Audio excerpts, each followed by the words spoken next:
Hey, Chris. It's great to be here. Nice to have you. My first guest in our new studio. This is very exciting. We even got flowers for They're you, beautiful. Chris. I love irises. Good.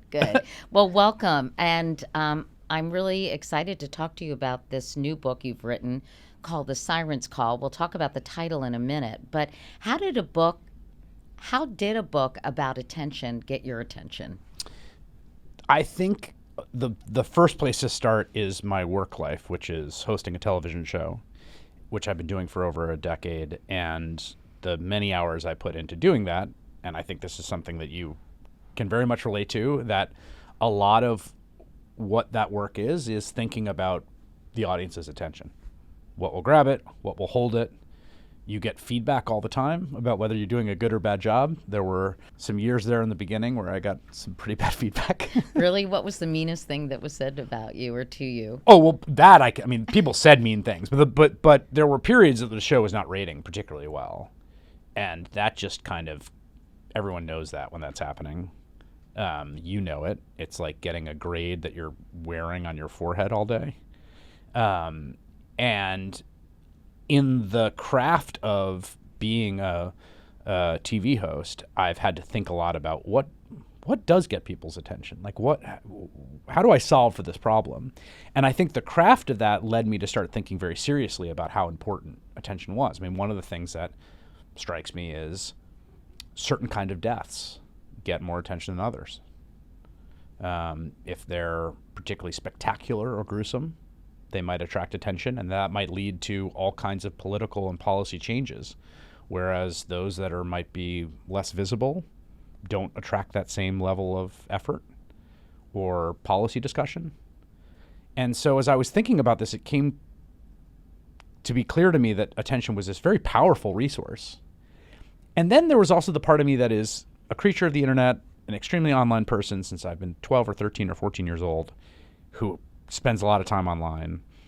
And between the work life and that part of my life, it just became clearer and clearer to me, and particularly covering Donald Trump, that attention's kind of the defining resource of our age. It's the thing that more and more people, institutions, companies are chasing.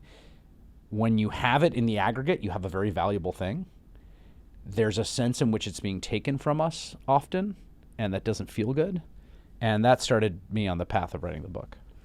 The title is called The Sirens Call, and it's based on the Odyssey. And I want to be honest with you, your book made me feel very stupid, Chris. But how I don't know what to say to that. Was that your goal? How did the sirens tempt Odysseus? And help us all remember and why this particular title seems so apt. It's an amazing portion of the Odyssey, in which Odysseus has just been on the island with Circe. She's a sort of goddess witch. And she says, hey, heads up before you leave, a warning. You're going to come to these sirens.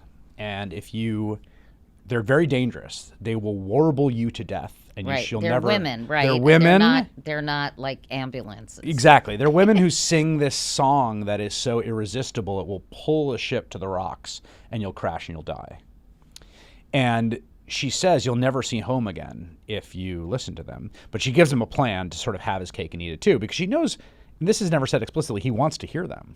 So what she says is, look, stuff wax in the ears of your men and then bind yourself to the mast of your own ship so that you can hear the sirens, but then when they try to tempt you to go towards them, your men will ignore you. And sure enough, we have Odysseus bound to the mast, and he starts to hear the sirens call, and he's like gesturing frantically to his men, like, go towards that, and they just ignore him, as they've been instructed to, and the wax is stuffed in their ears, and they sail safely past. And that image is a very potent one in the Western canon, and I think it represents the Freudian war between ego and id, temptation and self-discipline. But in this case, the sirens are digital devices. Almost literal, yes. Right? They are. It is the sound of the notification. It is the buzzing of the phone. And the constant, never-ending temptation. Temptation and entreaties and seduction. The constant portal of delights that sits here pulsing in my pocket. Like Gollum's ring, right? That sounded pretty dirty. Well, it's funny you say that because the sirens always have this kind of, aspect of sexual allure. And when we think about the internet, you know, there's this entire category that we have, even before the internet, for things that attract our attention that we think are morally dubious. So like the words like lurid and prurient, obscene, tabloid, right? There's this entire category of things where it's like, we know they pull at our attention. We don't think they should. And in some ways, the more competitive our attention markets get, the more they go towards that aspect, the siren's call. I'm a generation older than you are, and I have been keenly aware of the role that the internet and technology has played not only in the media landscape, but really how we spend our lives. And it's almost like the frog in the slowly boiling water. I mean, I felt it, I saw it, I witnessed it, I was aware of it in a way that I felt like a lot of society was a bit asleep at the switch as this was transforming our lives. And I'm curious because I started my career before the internet burst onto the scene.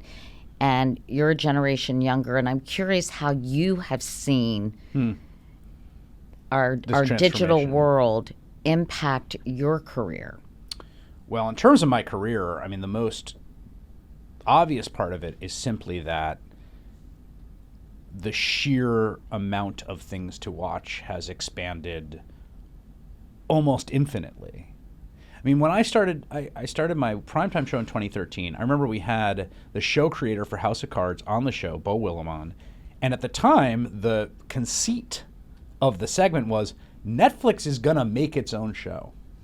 How about that? Ain't that a kick? Yeah. Here's Beau Willimon. They're gonna do an original show. So even the idea of streaming didn't exist then, and the way that we tended to think about competition, and I'm sure this was the case at the Today Show, right, is the other morning shows. Right. What are the other cable news shows on at my hour? And that's fair enough. That matters for And I also ad thought sales. about NPR, local radio, Exactly. newspapers. How are people getting their information? But it was a very finite confined, menu of yes. choices. That's exactly right. And now it is not hyperbolic at all. It is a true statement to say that in every instant that you are trying to keep someone's attention, you are competing against every single piece of content ever generated by humans basically anywhere in the language of the people that you're appealing to. I mean, there was, people, my kid, my 6-year-old, will occasionally just start watching some discontinued sitcoms from the mid-aughts because it's on Disney, I guess. I'm like, I didn't even know this show existed. She's super into it, and it's cool at some level. It has a different life, right? Right. But at every instant you're competing for attention, the library you're competing with has just become so enormous. And I think they call it the paradox of choice, Yes, don't they? because it's paralyzing at some level. Right. What do I want to watch? I don't know. Everything. It's too many choices. Yes. And that's partly what the algorithm solves for, but the algorithm comes with its own problems. Right. And then you also get in this very strange situation. This is something that's really changed. This is very interesting. It used to be the case in linear cable television that, again, when I started a decade ago or more, you would see in the minute by minutes of Nielsen, you would see the numbers go down during commercial break because people don't want to watch commercials and they want to switch to another network. Now, that doesn't happen. The reason is because people are just like, go to their phone. Right. They're like, and then you come back on, they don't even switch anymore. And it's also interesting now, cable news will say we'll be back and they'll have a countdown clock. Or they'll put the commercial with the image. That's the other innovation they'll do. Sports are doing that more. Like on 30-second timeouts, they do that. Right. So stand by, we're going to be here, and you can actually count down till we're back, which I think is so interesting. That didn't exist when I was on television. And I think it all speaks to the fact that there's this kind of jumpiness to our attention that is both born of some deep things about our psychologies and the way that our brains work, and also something that has been cultivated in us through the technologies, right? The shorter and shorter your attention span is, or the more interruptions you're dealing with, the more acclimated you get to interruption, the more that you feel that things that develop slowly or move slowly are boring, right? So there's this relationship between supply and demand, between what our desires are and what we're craving. And I did a National Geographic documentary series, and one of them was focused on our addiction to our digital devices. And I spoke to a lot of scientists, and this constant interruption, this constant jumpiness, as you say, prohibits us from thinking deeply. It takes about 20 minutes to get in a fully concentrated state, to really focus, to really activate our deep thinking ability. And the constant interruption is precluding us from doing that, And which makes you wonder, like, how are people going to think deeply if they're constantly interrupted? And this is a problem for anyone that wants to think deeply. I mean, for me, writing the book, one of the great things about writing the book is that, like Odysseus binding himself to the mast, I, signed a contract to deliver a book, and I had to do it. And that forced me to focus, and it forced me to create. When I'm writing, I need 2 hours. 2 hours is the block for me of a writing session, because there's some time to sort of move through that first 20 minutes of focus. There's some time inside that zone of focus where your attention has really locked in, and there's some time sort of coming back out of it. And figuring out ways to train our own attention away from a craving for constant interruption. Did you keep your phone out of the room? I've come up with a whole bunch of weird things that I've done through the years. I would have the phone in the room, but I wouldn't look at it. I would set a timer, though. So the way I do a writing session is 4 25-minute blocks of writing with a 5-minute break, where I can check the phone or I can check the internet. And that kind of gets me, it's like not too much interruption, but it's structured enough. But if you can see your phone, do you know that very act of being able to Changes, see it yes, actually prevents you from focusing? The key thing, too, and this is something that I think we see a lot is, and I actually think younger people are better at this, is actually proactively managing interruption. So, you can select your phone so it doesn't do any notifications, which is one thing. Like you can also make it black and white, which makes it Yes. less appealing. Yes. And I think we're going to see more and more people opting in these directions. There's people selling dumb phones that have been starting to be very successful. There's people selling pouches. There's all kinds of ways that people are, in their own way, attempting to sort of solve for this problem. The problem fundamentally is, I want to think deeply. I want to regain some willful discretion and control over where I flash my spotlight of thought. I don't want it yanked hither and yon. And I want to regain some comfort of being alone with my own thoughts. That to me is the profound human question at the core of this. I thought it was interesting that you write about boredom, and that we're afraid of boredom. And I've written and done a lot of stuff about this as well, about busyness being kind of a badge of honor in our culture. But I don't think it's not wanting to be bored. I think it's not having the opportunity to be bored, because we always have something that will allow us to divert our attention. If we land and we're driving, and I've often told my friends this, sometimes I go to a new city, I'm so busy looking at my phone, I don't even notice where I am, or the buildings, or the sights, or the sounds, or the scenes of a new place. And I get to my hotel and I'm like, where am I? Where am I? And why am I here, as Admiral Stockdale said? But it's just such an attention suck. So I almost feel like it's not that we're afraid to be bored. There aren't moments of boredom that present themselves. I think it's both, but I think those relate to each other. I mean, I'll speak for myself that I am afraid of being bored. I mean, I remember being bored in childhood. I remember like reading the back of a cereal box, right? Over and over, because it's the thing there, and you're craving something to put your attention on.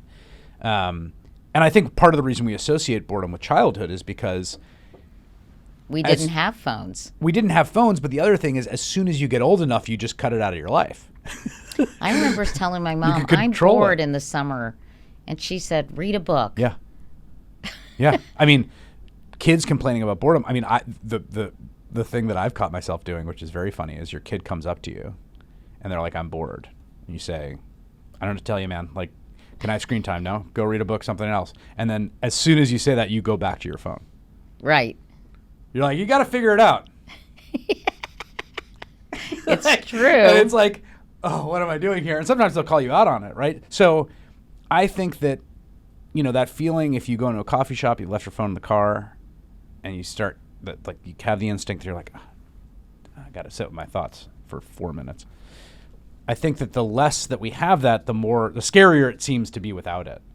And we kind of thoughtlessly run on this treadmill of the constant input because that's what we get habituated and comfortable with. And I think the work of sitting alone with our own thoughts, which is work that stems all the way back to the Buddha sitting underneath the banyan tree and Pascal writing in the 17th century in his Christian apologetics about pensées and Kierkegaard and, spiritual traditions. Like, that's the stuff of being a human, is that you got to sit with your own mind. And sometimes the mind can be a scary place, a feral beast. But it also can be a very fertile place because your hippocampus is the part of your brain that's responsible for creative thinking. And it can only ignite when you're not distracted.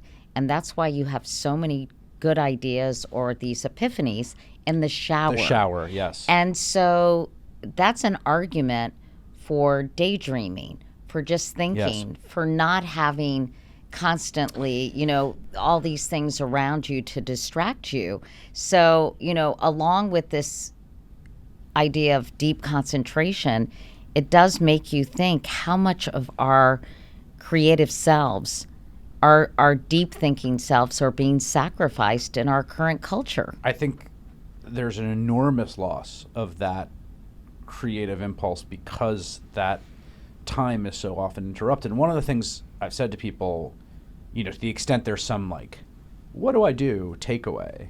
The most concrete for me is spend 20 minutes every day alone with your thoughts. And for me, that's a walk where I'm not listening to a podcast. I'm just walking. And sometimes that can be longer. You start to push it out.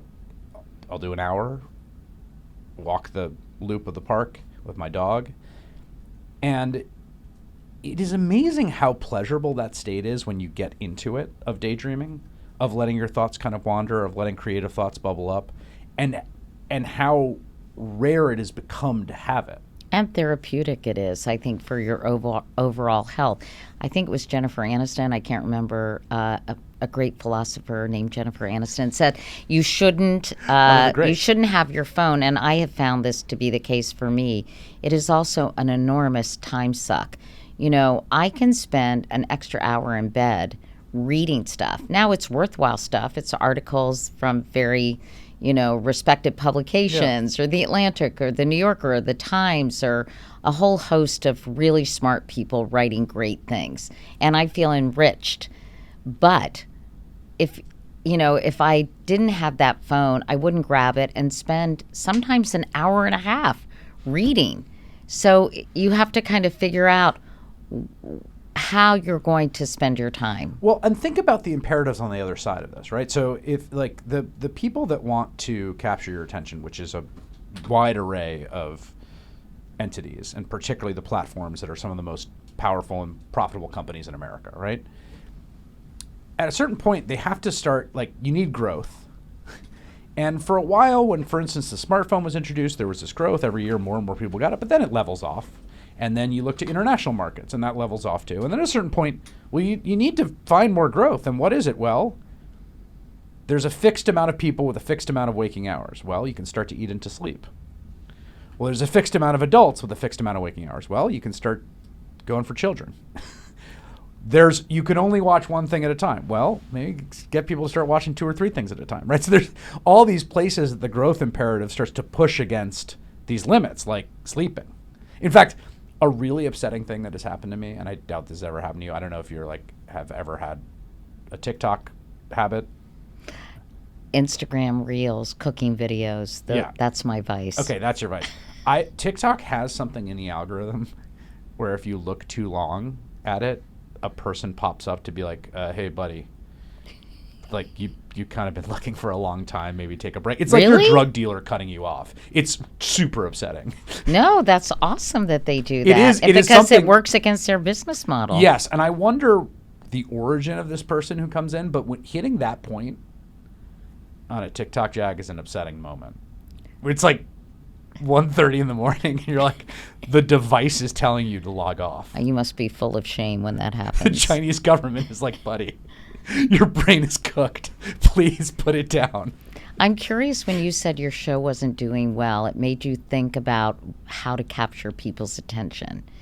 And was that fighting with what you thought people needed to know and hear, and more importantly, understand, versus how they would stick with you and watch your whole show or more minutes than they normally would? And what kind of Faustian deal did you have to Yeah. make? That is the central conundrum. I mean, as I write in the book, attention is not a moral faculty. There's a great line from Walter Lippmann when he's writing about this in the 20s. He's writing about the aftermath of World War I and the Treaty of Versailles. And he says, the American public has a great deal of interest in the outcome of these negotiations, but they're not interested in it. Like, it's going to matter a ton to the U.S., but like no one really cares.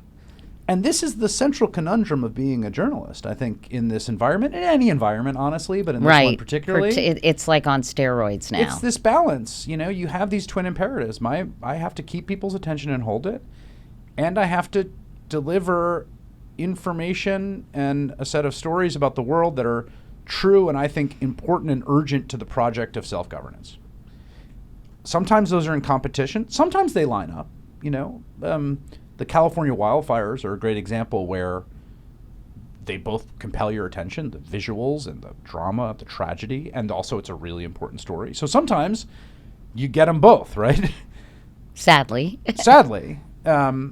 Sometimes you're fighting these twin imperatives, and part of the craft that you develop over time that I've tried to develop is getting better and better at figuring out how to tell stories and move the audience from point A to point B through your ability, through your skills, to get to talk about the things you think are important and still bring people along. That's hard. It's really hard. I mean, it's really hard, and I've gotten better at it, but I still fail at it all the time. And plus, people don't necessarily want to stick around to connect A, B, and C, right? So I think it depends. Or I guess so. People who watch your show probably do. I think at some level, I think we have the audience segmentation, which can be bad in certain ways, can also self-select for people that are. Right. You know, at this point, one of the things that I like about my job and the relationship I have vis-a-vis this sort of these attentional questions is, I'm not just popping into a feed, into someone's algorithmic feed to try to grab their attention for a few seconds they've never seen me, right? Mm-hmm. By and large, there's a relationship that has been built up with the viewer. And that relationship is actually important, because what the relationship means is that in the same way that my relationship to the New Yorker is such that I have a relationship with the publication, and so if it lands in my house and I pick it up and I go through the table of contents and there's a profile of the conductor of the Bavarian Orchestra, and I'm like, I'm not that interested in it, but okay, I'll see what you got, because I know, and then I'm like, oh wow, this guy's fascinating, right? That little friction you might feel is overcome by the pre-existing relationship that you have. Mm-hmm. There's some of that in the relationship I have with the audience. Right. That they're willing to trust me Mm-hmm. to guide them, such that if we're starting to do something that you, left to your own devices, maybe you wouldn't find that interesting, you stick with it. I mean, trust. You should write your next book on trust. I actually have thought about precisely that. Because Funnily enough, that honestly. is another huge crisis in our culture. And they're related, I think. How so? Trust requires depth of connection and the building of a relationship over time. Mm-hmm. And I think often the attentional atmosphere we exist in cuts against that. you can argue on the other side that actually people do have trust relationships that have grown very deep.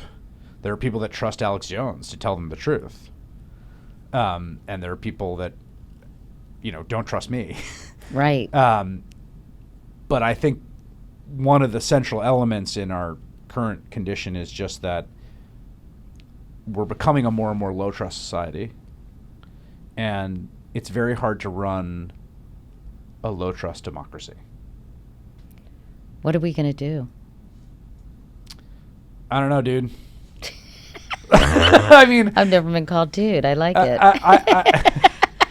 I mean, I think there's a lot of peril. It's a moment of great peril. I do have a very central belief in people and in the American people. I do think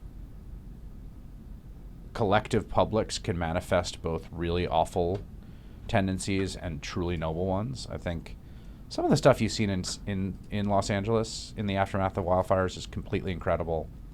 It is amazing how much people will self-organize and act cooperatively and selflessly with urgency in those moments. I'm just seeing so many people, we're all just 1 degree removed, I think, from that disaster in many respects, and just seeing so many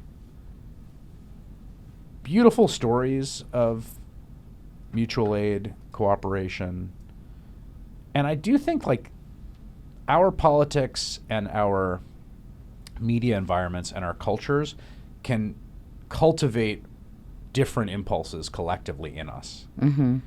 And I think we've been going through a period where some of our worst impulses are being cultivated, but I also don't think that means that those impulses are the true ones and the other ones are false. I think it's a question of our situation. You're more optimistic than I am, because I think that it doesn't fit the business model to try to come together and to spotlight our better angels. It is more beneficial to antagonize and enrage and divide. And I think this goes back to something that's deep and inescapable about our evolutionary wiring, which is attention as a faculty has negativity bias. And there's an obvious reason for that. If you're sitting there and there's a pretty flower here and there's a predator over there, that's going to get your attention, the predator. The pretty flower you may or may not linger on. And so we're hardwired to basically wired. Be attracted to danger or negativity, threat. Yeah. Particularly threat. I mean, threat is really the ultimate. I mean, the sound of a gunshot is going to get your attention in a crowded street. And so that negativity bias, when you put it in the context of these enormous competitive, second-to-second competitive attention markets, you are going to trend towards negativity. Well, let's talk about that, because I know you believe that Donald Trump has been able to marshal this attention dilemma, or, take advantage of the so-called attention economy in a much more effective way. And can you explain how he's able to do that? I think there's basically one simple trick he's figured out. Most politicians only want attention if it's positive attention. Most people are like that. I'm like that. I don't want people to pay attention to me and be mad at me. Or mean. Or I don't trash want that. you. That makes me I'm feel with bad. you. Yeah, I'm with you. And most politicians, for perfectly rational reasons, also want that, because they see their job as to be popular and liked and to win majorities and to persuade people. Trump's big insight, which is born of something deep in him. Well, it comes down to all press is good press, right? It's exactly it. That basically negative attention, particularly if attention is all that matters, negative attention is almost as good as positive attention, maybe as good. The old P.T. Barnum quote, right? As long as you spell my name correctly, ma'am. When a reporter says she's writing a negative piece, he goes, go with me. Just spell the name correctly. All press is good press. And I think there's two levels at which he's been able to marshal this that are important. One has to do with the fact that attention is more important than ever and so fractured that just getting it itself has a value, not as even just a means to another end. But I also think it's a hard thing to fake personally. And by that I mean other politicians have tried to do what Trump does, which is to be outrageous and polarizing. And it hasn't worked for them the same way. Well, you look at Carrie Lake, for She's example. the perfect example. Like, she had 2 winnable races in that state. The first one she narrowly lost. The second one she lost by more.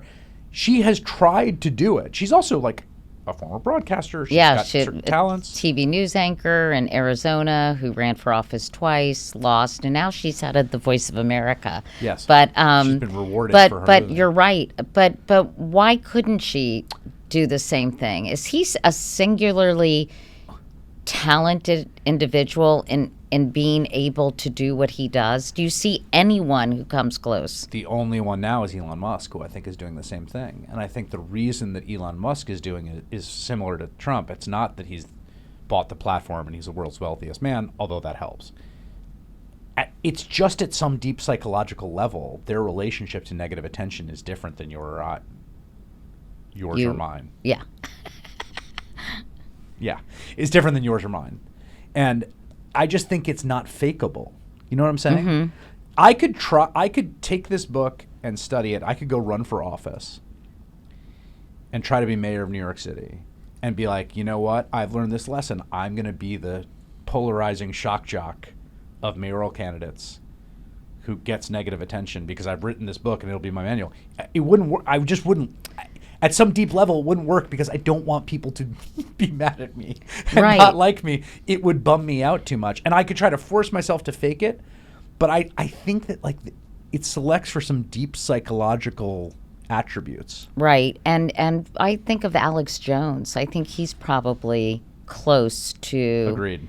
Donald Trump in his ability to get attention. Kanye is another one. Yeah. And in a negative way. You call this trolling politics. Yeah. What do you mean by that exactly?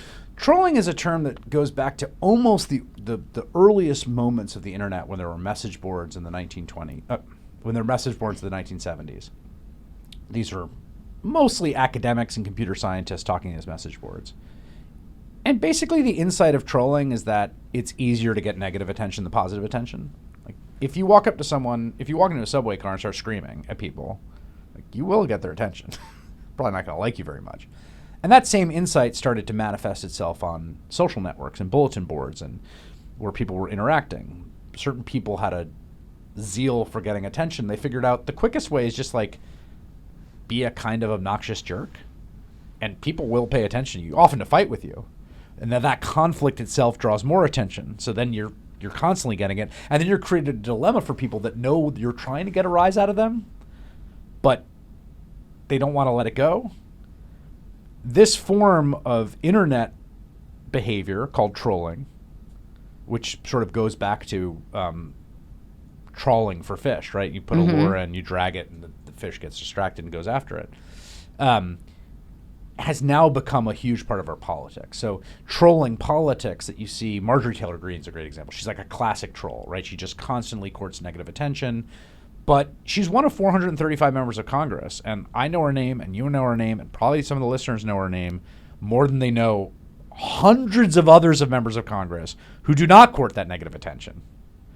So she has been successful in that respect, and that is increasingly the model for modern politics, particularly, I think, on the right Republican Party because it stems from Trump's, insights. Well, let's talk about the Democrats because they seem to be a very different kettle of fish in terms of how they interact with the media publicly, the kind of attention they get. And you say it's because they're very risk averse. Yeah. They don't want negative attention. They don't. And what's wrong with that? It's a totally natural, in some ways, what's interesting about this is at the same time Trump has been very successful. If you look at other races, Republicans have lost a ton of winnable races by nominating candidates who courted too much negative attention. The voters were like, I don't like that person. I mean, we just had a race in North Carolina, which is a great example. Lieutenant Governor there, Mark Robinson, lost by 13 points. Now, he's kind of an outrageous guy, kind of a troll, says all sorts of controversial things. Well, he's the one that was on Nude Africa. Yeah, and Nude also Africa. Right, and likes watching. I mean, got caught on all these weird porn sites. Isn't that the same guy? Yes, he was on a he had a username that he denies was him on a porn message board called Nude Africa, where he declared himself a black Nazi. Mm-hmm. Right, Hear a lot of and that he had one. all sorts of other strange predilections that we don't necessarily have to go into. He had some strange predilections that he confessed to on Nude Africa. But even before that, he said things in public all the time. Mm-hmm. Some people need killing, for instance, that were very controversial. And he did not do well. Like, Josh Stein, who's now the governor of North Carolina, ran a low attention, I'm a likable dude race, and it worked. So the Democrats' instinct to avoid negative attention has worked for them in some places. It's won them races at the lower level. At the top of American politics, I think what we've learned, attention is so important that if you're constantly making the choice to avoid the possibility of negative attention, even if it means people are paying no attention to you, you are making a poor trade.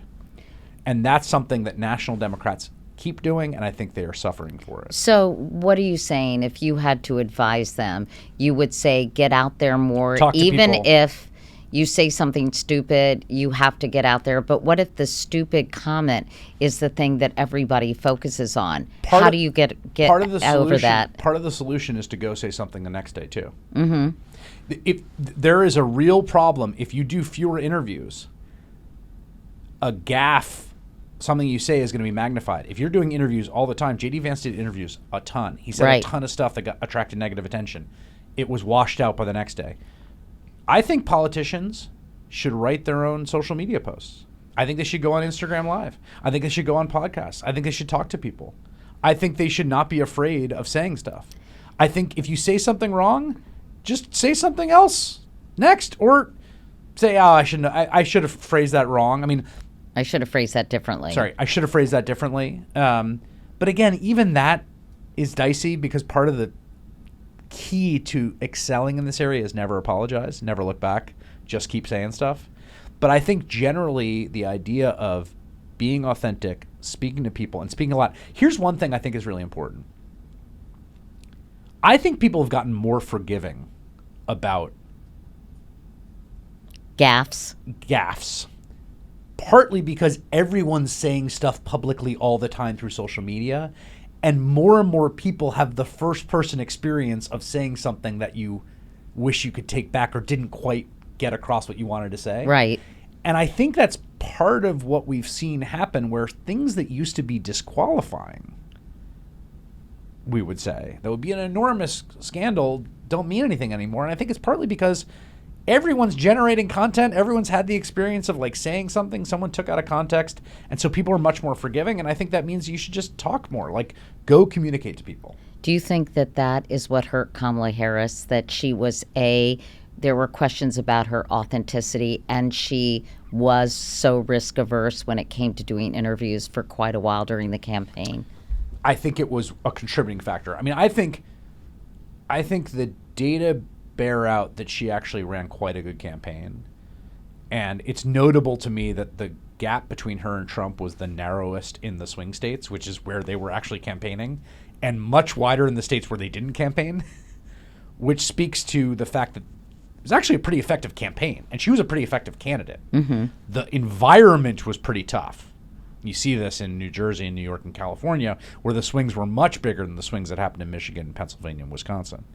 That said, I think it was a enormous tactical mistake to approach the media and communications with that kind of risk aversion and not talk to people more and more in a more freewheeling fashion. How are you going to cover Trump this go round differently, Chris? Because that's something that I've been wrestling with. Same. You know, people say they don't want to know, but my job is to tell them what's happening. And if it's fact-based reporting, then to pro-MAGA people, it seems biased. And it's a real conundrum. And sometimes you just have to say, to hell with it, I'm just going to do the best I can. But it's tricky. It's really hard. I don't think it's still an unsolved problem, even these 10 years in. I've got a few guiding principles that I've been thinking about, some of which I've thought of before, some of which have become to sharper focus this time around. The first is modulation is key. If you turn the volume on your stereo up to 10 and you leave it there, it starts to sound like 5. Right. And then you can't ever turn it up past 10. So you have to modulate. And that was really important the first term. It's important here. Not everything is of equal urgency or danger. Right. That's what a lot of people are writing about, that it can't be a 5-alarm fire every time he does something. Yeah, that you have to be yeah. much more selective about the things you shine your spotlight on. Right. And I think that's part of their strategy, is to flood the zone with so many things. To overwhelm. Right? You don't quite know what to really dive deeply into. So that relates to the second principle, which I think is focus is power. And that's falls out of a lot of the things I'm writing about in the book. And that be intentional and volitional about your focus. So like tonight, we're doing the pardons again for the second day in a row. Now, he did a lot of other stuff in the last 24 hours that could pull us off the pardons. But I'm doing the pardons again because I think these pardons are really important and an abomination, truly. And I want to stick with it. So focus is power. The third thing, it's very tempting, not just around Trump and the media, to start with the story and work backwards to the facts. And by that I mean, when he signs an executive order, it plays some narrative role, like Donald Trump is going to do X. Mm-hmm. And I think it's really important to start with the facts and work to the story. And what I mean by that is to actually read the executive order, understand what it means, talk to subject matter experts in that area of law. Is this actually going to tangibly affect people? Is this essentially a press release? Understanding what's happening as the first thing to build your foundation on.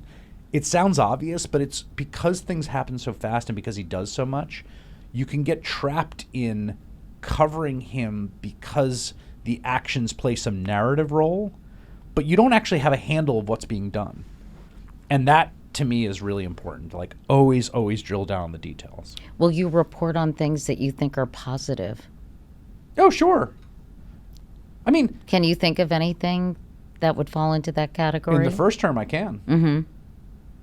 Like George W. Bush and PEPFAR, which was the AIDS funding that the right. federal government promulgated under George W. Bush and led to literally millions of people getting AIDS drugs and saving their lives.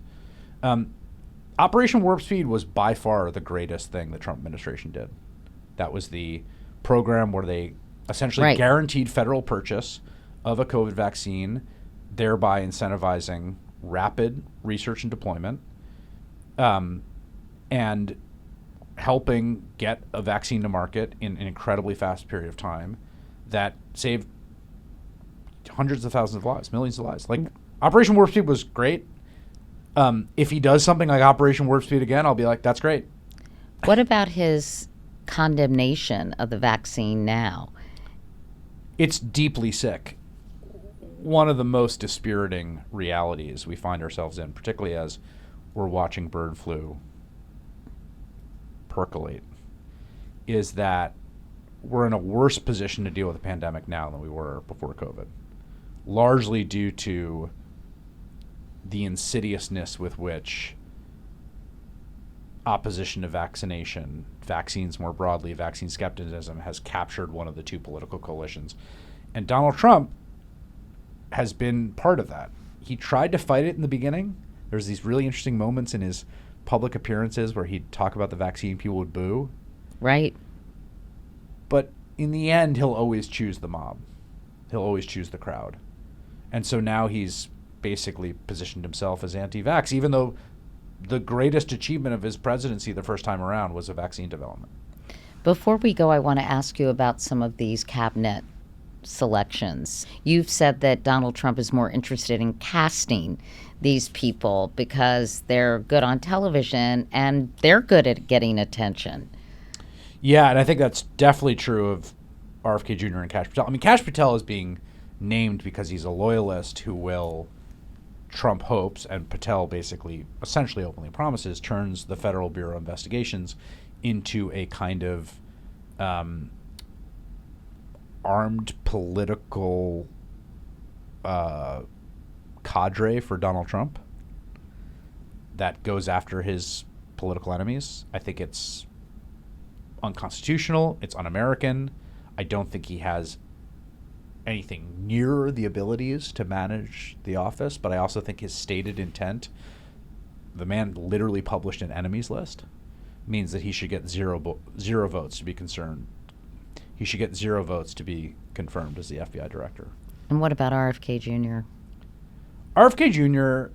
is more responsible for the mass turning away from vaccination than almost any other public figure. And that has had consequences that add up to tens and hundreds of thousands of deaths that shouldn't have happened. The fact that he petitioned the FDA to rescind its approval of the COVID vaccines, as that very same vaccine, which is the crowning achievement of the first Trump presidency, the best thing Donald Trump did, and the fact that it saved globally in its first year, according to our best estimates, around 25 million lives. It is despicable to me that this individual will be put in charge of the nation's health system. Before we go, I don't want to end on such a down note. And in fact, you talk about the fact that we live in a doom-obsessed time, which I think is completely accurate. And you think a lot about the concept of the opposite of doom. And gosh, I don't know, most people I know are feeling pretty down these days and dispirited. And whether it's my 29-year-old daughter or people I've known since college, not all of them, by the way, but many of them. So what is the antidote for a doom-obsessed culture? And how can people see light at the end of what many view as a very dark tunnel? I think the most important antidote is community. To be in fellowship with people, to be in relationships with people, talking to people, sharing things with people. Isolation is bad and pushes us towards doom. I think allowing ourselves the space to think about the world we want, what that would look like if we weren't in the world we are in now, is an exercise that we don't do anymore, but we should do more of. Magic wand, blank slate. You're the king of the world. What do you want the world to look like? What do you want things to be like? I think it's also focusing on controlling things that you can control. Like you were saying earlier, Chris, you can't really impact the macrocosmic reasons that ratings are down. And it's really not because of anything you're doing. But conversely, I think we can do positive things. And it may not change the bigger picture, but it'll change our lives. Absolutely. And focusing on things you can control and things you can do is the other part of this as well. Don't let yourself get overwhelmed. And the last thing I'll say, and I think this is actually really important, I find for myself reading history so useful and encouraging. People have faced unbelievable odds and done incredible things in the face of those odds, time and time and time and time again. There's lots of tragedies throughout history, obviously, but there's also just incredible stories of endurance and persistence and overcoming. And going back to those stories and understanding how fraught things looked at certain times and how little we know about what the future will bring, that actually I find really, really comforting.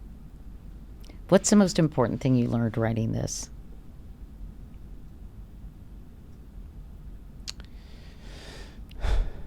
I think the most important thing I learned is that whatever our technological circumstances and the particulars of this historical moment, that there are certain features of the human experience that endure. And there's something truly sublime about the fact that we are linked in a chain with all the other humans that came before us, wrestling with their own minds, trying to find solace and comfort and answer big questions about the world. And that there's something really beautiful about the continuity of that you can read ancient texts that speak to some of the things that we think are very modern and very contemporary, and that we're all linked together going back thousands and thousands of years. I find that really profound, and it's really stuck with me. The book is called The Sirens Call: How Attention Became the World's Most Endangered Resource. And I think my takeaway is that we have a choice. You know, people may be trying to get our attention. They may be, trying to figure that out. But ultimately, it's up to us. And we have free will. And whether the Democrats figure it out or Donald Trump keeps doing what he's doing, we have the power to decide where our attention goes. I agree. Chris, this was fun. I really enjoyed it. Thank you. Thank you.